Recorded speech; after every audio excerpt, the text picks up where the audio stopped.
মানুষ ভোট দিয়ে তাদের সরকার নির্বাচিত করতে চায়। যেই সরকার তার কাছে দায়বদ্ধ থাকবে, জবাবদিহি থাকবে। এই যে দৈনন্দিন যে সংগ্রামগুলো হচ্ছে, যে অবস্থা, দ্রব্যমূল্য থেকে শুরু করে আইন শৃঙ্খলা থেকে শুরু করে যে একটা ফ্লুইড অবস্থায় দেশ আছে, এখান থেকে বেরোতে হলে তো elected government with political weight লাগবে, তাই না?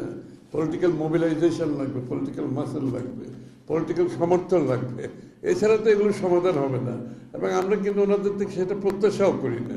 অনেকে হয়তো প্রত্যাশা করতে পারি, আমি প্রত্যাশা করি না। আমরা করি না কি জন্য? তাদের এটা তাদের পক্ষে সম্ভব নয়। তারা তো ইলেক্টেড গভর্নমেন্ট না, তাদের রিপ্রেজেন্টেটিভ ক্যারেক্টার নাই, তাদের জবাবদিহিতা নাই, তাদের ফিডব্যাক নাই, পলিটিক্যাল সমর্থন, পলিটিক্যাল মাসেল নাই।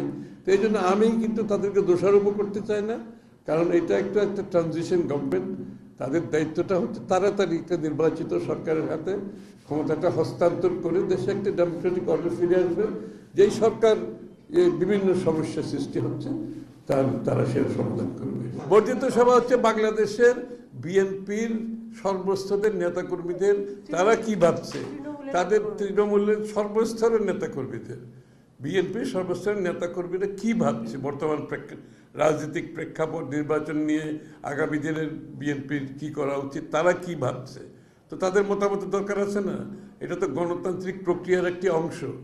আমাদের নেতা কর্মীরা সর্বস্তর তারা কি ভাবছে এই প্রেক্ষাপটে, তারা নির্বাচন নিয়ে কি ভাবছে, এবং তাদের কথাগুলো শুনতে হবে তো।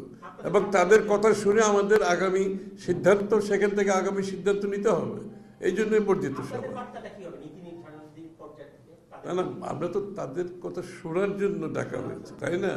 তাদের কথা শোনার পরিপ্রেক্ষিতে তো বিএনপি সিদ্ধান্ত নেবে যে আগামী সিদ্ধান্তগুলো কি কি হতে পারে।